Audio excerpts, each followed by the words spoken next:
আজকে আমার রেসিপি হচ্ছে পনির বিরিয়ানি। দেখুন কতটা অপূর্ব দেখতে হয়েছে। নমস্কার বন্ধুরা, ঘরোয়া রান্না বাই চৈতালিতে সবাইকে স্বাগত জানাই। সবাই কেমন আছেন? আশা করছি ভালো আছেন। পনির বিরিয়ানি বানাতে আমার কী কী উপকরণ লাগছে সেটা সবার আগে আপনাদের কাছে আমি দেখিয়ে দিই। আমার লাগছে পনির। আমি এখানে 400 গ্রাম মতো পনির নিয়েছি। এটা আমি আমার পছন্দ মতো শেপে কেটে নিয়েছি। 600 গ্রাম মতো চাল, বাসমতি রাইস চাল নিয়েছি। আর আমার যা যা মশলা লাগছে তার মধ্যে লাগছে আমি 2টো মতো বড় সাইজের পেঁয়াজ এবং লম্বা লম্বা করে কেটে নিয়েছি। এটা দিয়ে বেরেস্তা করবো। নিচে আদা রসুনের পেস্ট একটু বেশিই নিয়েছি, এতটা লাগবে না।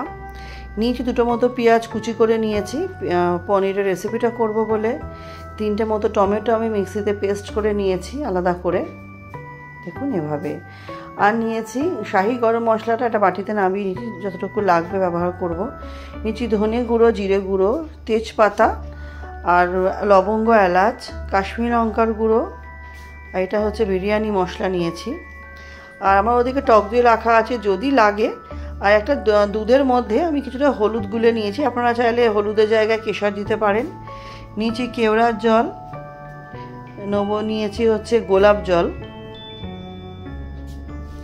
আর ওদিকে আমি নিয়েছি হচ্ছে ধনে পাতা, পুদিনা পাতা আর কাঁচা লঙ্কা। কাঁচা লঙ্কাটা আমি এখানে প্রায় 7-8টার বেশি নিয়েছি, চিড়ে নিয়েছি 2-5 ঝালটা আপনাদের স্বাদ অনুযায়ী দেবেন। চালটা খুব ভালো মতো দিয়ে আধ ঘন্টা মতো আমি ভিজিয়ে রেখে দেবো। বাকি প্রিপারেশনটা করব। এখানে আমি পনিরটা একটু ম্যারিনেট করে নেবো। 1 চামচ হলুদ, স্বাদ অনুযায়ী নুন, এটা আমি ঝাল লঙ্কার গুঁড়ো দিলাম, দিয়ে একটু ভাজা পনিরটার হাতের সাহায্যে মেখে নেবো। আপনারা চাইলে এখানে কাশ্মীরি লঙ্কা গুঁড়ো দিতে পারেন। আর দিলাম হচ্ছে কিছুটা ধনে গুঁড়ো, জিরে গুঁড়ো দিয়ে এটা আমি ভালো মতো একটু মেখে নেবো। লক্ষ্য রাখতে হবে যাতে আস্তে আস্তে মাখতে হবে, যাতে পনিরগুলো ভেঙে না যায় কোনোভাবে। এবারে আমি একটা কড়াইয়ের মধ্যে ভাতটা করব বলে জলটা গরম বসিয়ে দিলাম। আর অন্য দিকে আমি কড়াইতে তেল দিয়ে পেঁয়াজটা প্রথমে বেরেস্তা করে নেবো। খুব লক্ষ্য রাখতে হবে যাতে পেঁয়াজটা একদম পুড়ে না যায়। নতুন বন্ধু যারা আমার এই ছোটো চ্যানেলে নতুন ভিডিওটি প্রথম দেখছেন, আমার রেসিপিটি যদি সামান্য হলেও ভালো লেগে থাকে চ্যানেলটি সাবস্ক্রাইব করে পাশে থাকা অনুরোধ রইল। পাশে থাকা বেল আইকনটি প্রেস করে অল নোটিফিকেশানটা অন করে নেবেন, যাতে আমি চ্যানেলে যখনই নতুন নতুন রেসিপি আপডেট করব সবার আগে আপনাদের কাছে নোটিফিকেশান পৌঁছে যাবে। এবং পুরনো বন্ধুদের অনেক অনেক ধন্যবাদ পাশে থাকার জন্য। আপনার সাথে গল্প করতে করতে আমি জলের মধ্যে চালও দিয়ে দিয়েছি, তার মধ্যে তেজপাতা, এলাচ, লবঙ্গ, সাদা তেল, নুন সমস্ত কিছু দিয়ে একটু হাতার সাহায্যে ভালো মতো নেড়ে ছেড়ে 10 মিনিট ঢেকে রাখবো, তারপরে আবার খুলে দেবো। আর এদিকে পেঁয়াজটাও আমার খুব ভালো মতো ভাজা ভাজা হয়ে আসছে, দেখুন ভাজা হয়ে গেছে। এবার একটা ছাঁকনি হাতার সাহায্যে সব পেঁয়াজগুলো আমি তুলে নিলাম। অবশ্যই পেঁয়াজ বেরেস্তাটা আপনাকে দেখাবো। দেখুন পেঁয়াজ বেরেস্তাটাও হয়ে গেছে। এবার সেই তেলেই আমি পনিরগুলো ভেজে নিচ্ছি। পনিরগুলো আমি ফ্রাই করে নিচ্ছি। পনির বিরিয়ানির এই রেসিপিটা আপনারা অবশ্যই বাড়িতে ট্রাই করবেন, আশা করছি আপনাদের খুবই ভালো লাগবে। অনুরোধ করব ভিডিওটি স্কিপ করবেন না। স্কিপ করলে তো কী পদ্ধতিতে আমি রেসিপিটা করেছি সেটা আপনারা বুঝতেই পারবেন না। আর পনিরের এই বিরিয়ানিটা খেতে এতটাই অপূর্ব হয়েছিল যে কি বলবো। পনির বিরিয়ানিটার পাশে না chicken biryani, mutton biryani just fail. রেসিপিটা অবশ্যই ট্রাই করবেন। সুন্দর সুন্দর কমেন্টের মাধ্যমে অবশ্যই আমাকে উৎসাহিত করবেন। ভালো লাগলে অবশ্যই শেয়ার করে দেবেন এবং ভিডিওর প্রথমে অবশ্যই লাইক দিয়ে দেখবেন। পনিরগুলো এদিকে ভাজা হয়ে গেছে, এদিকে ভাতটাও আমার হয়ে গেছে। ভাতটা বেশি সেদ্ধ করব না, ওই 60 থেকে 70% করলেই হবে। আমি হাত দিয়ে দেখাচ্ছি যে চালটা কতটা আমি সেদ্ধ করছি। দেখুন নখ দিয়ে এরকম ভাঙলে ভেঙে যাচ্ছে, বেশি সেদ্ধ করলে গলে যাবেন। এদিকে আমি অন্য একটা বড় কড়াইতে বাকি পনির ভাজা তেলটা নিয়ে তার মধ্যে 1 চামচ ঘি দিলাম আর গোটা জিরে ফোড়ন দিলাম, দিয়ে একটু খুন্তির সাহায্যে নেড়ে ছেড়ে নিচ্ছি। নিজে পেঁয়াজ কুচিটা রেখেছিলাম সেটা দিয়ে দিলাম। সেটা আমাকে ভাজা ভাজা করে নিতে হবে, বেশি ভাজার দরকার নেই, হালকা কালার চেঞ্জ হওয়া অবধি এটা ভেজে নিলেই হবে। বেশি ভাজলে পনিরটা তিতকুটে হয়ে যাবে। ওদিকে পেঁয়াজ বেরেস্তাটা, পেঁয়াজটাও বেশি ভাজা আছে, দেখুন এরকম ভাজলে যথেষ্ট। এবার আমি ছোটো চামচের 1 চামচ মতো আদা রসুনের পেস্টটা দিয়ে দিলাম। আদা রসুনের পেস্টটা আমি খুব বেশি ব্যবহার করিনি, আমার এইটুকুই প্রয়োজন হয়েছে। এবার দিয়ে দেবো কিছু গুঁড়ো মশলা। তার মধ্যে দিলাম ছোটো চামচের 1 চামচ হলুদ গুঁড়ো, 1 চামচ ধনে গুঁড়ো, জিরে গুঁড়োটা দিয়েছি 1/2 চামচ। এরপরে দেবো হচ্ছে আমি কাশ্মীরি লঙ্কার গুঁড়ো। কাশ্মীরি লঙ্কার গুঁড়ো আমি এখানে 1 চামচ ব্যবহার করেছি। নুনটা অবশ্যই আপনাদের স্বাদ অনুযায়ী দেবেন। দিয়ে খুব ভালো মতো এটা আমাকে কষিয়ে নিতে হবে, যাতে গুঁড়ো মশলার কাঁচা গন্ধটা একদমই না আসে। ভালো মতো কষে গেলে এর মধ্যে আমি টমেটো পেস্টটা দিয়ে দিলাম। টমেটো পেস্টটা দিয়েও আমাকে খুব ভালো মতো এটাকে কষিয়ে নিতে হবে, একটু সময় নিয়ে এটা কষাতে হবে। বন্ধুরা, পনির বিরিয়ানিটা খেতে এতটাই অপূর্ব হয়েছিল যে কী বলবো। অবশ্যই কিন্তু ট্রাই করবেন। কিছুক্ষণ ঢেকে রাখলাম মশলাটা, যাতে প্রত্যেকটা মশলা সুন্দর করে সেদ্ধ হয়। আর দেখুন সুন্দর তেল ছেড়েছে এর মধ্যে একটা। এই সময় এর মধ্যে আমি দিয়ে দেবো হচ্ছে বিরিয়ানি মশলা। বিরিয়ানি মশলা ছোটো পাউচ প্যাকেটের পুরোটাই লেগে গেছে, দিয়ে দিলাম। দিয়ে আমাকে আবারও খুব ভালো মতো কষিয়ে নিতে হবে। কষানোর একটু সময় নিয়ে করতে হবে। আর হ্যাঁ, আমি অল্প অল্প করে জল দেব, কষাতে কষাতে যাতে নিচে কষানোটা মশলাটা লেগে না যায়। তার জন্য আমি এর মধ্যে খুব সামান্য একটু জল দেবো।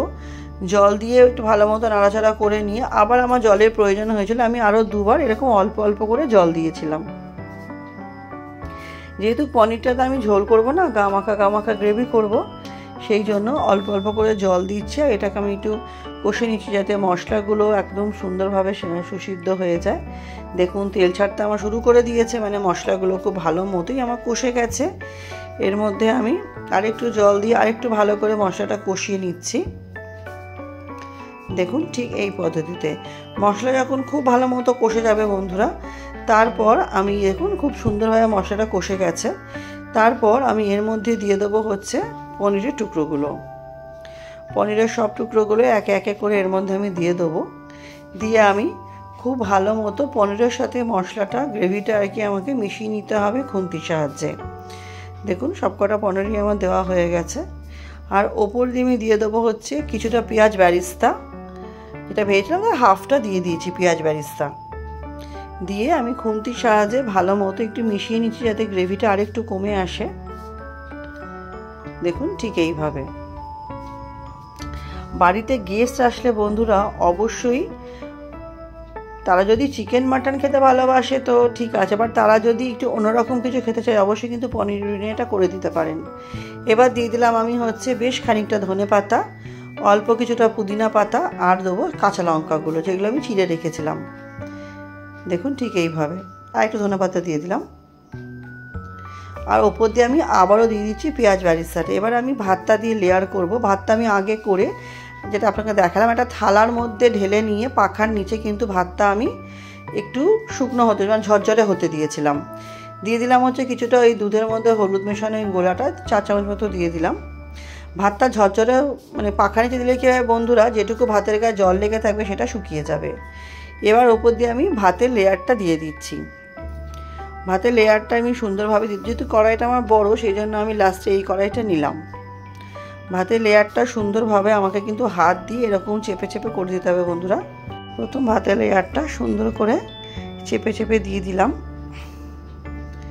দেখুন ভাতগুলো কতটা ঝরঝরে হয়েছে, আর লেবু দেওয়াতে কি হয়েছে, ভাতগুলো একটাও ভেঙে যায়নি আর একদম গলে যায়নি, খুব সুন্দরভাবে হয়ে গেছে। তো প্রথম ধাপের ভাতের লেয়ারটা আমি দিয়ে নিচ্ছি। প্রথম ধাপের ভাতের লেয়ারটা দিয়ে দেওয়ার পর আমি এর মধ্যে বন্ধুরা আরও কিছুটা ধনেপাতা দিয়ে দেবো। ধনেপাতা দেওয়াতে টেস্টটা যেন দুর্দান্ত হয়েছিল। ধনেপাতা দিয়ে দিলাম কিছুটা কাঁচা লঙ্কা, আর হলুদের দুধের মধ্যে গুলেছিলাম সেটা দিয়ে দিলাম, সেটা 3-4 চামচ মতো দিয়ে দিলাম। দিয়ে দেওয়ার পর আমি ভাতের আরেকটা সেকেন্ড লেয়ার করব। পনির বিরিয়ানিটা বন্ধুরা খেতে এতটাই সুন্দর হয়েছিল, পুরো রেস্টুরেন্টের মতো খেতে লাগছিল। কিন্তু ঘরে যে এত সহজে বানানো যায় সেটা পুরো রেসিপিটা ফলো করলে আপনারা বুঝতে পারবেন। এরপর আমি দিয়ে দিলাম বাকি যেটুকু পেঁয়াজ বেরেস্তা আমার কাছে ছিল সেটা, আর দুধের মধ্যে হলুদটাও দিয়ে দিলাম আরেক প্যাকেট বিরিয়ানি মশলা। চিনি আর নুনটা অবশ্যই দিতে হবে, চিনি তো দিতেই হবে, নুনটাও চেক করে নেবেন। কেওড়ার জল আর গোলাপ জল আমি 1 চামচ করে দিচ্ছি, ওই ভিডিওটা তোলা হয়নি তার জন্য আমি ক্ষমা চেয়ে নেবো। দিয়ে দিচ্ছি আমি এখানে 1 চামচ মতো ঘি দেওয়ার পর আমি আর একটু ধনেপাতা উপর দিয়ে ছড়িয়ে দেবো।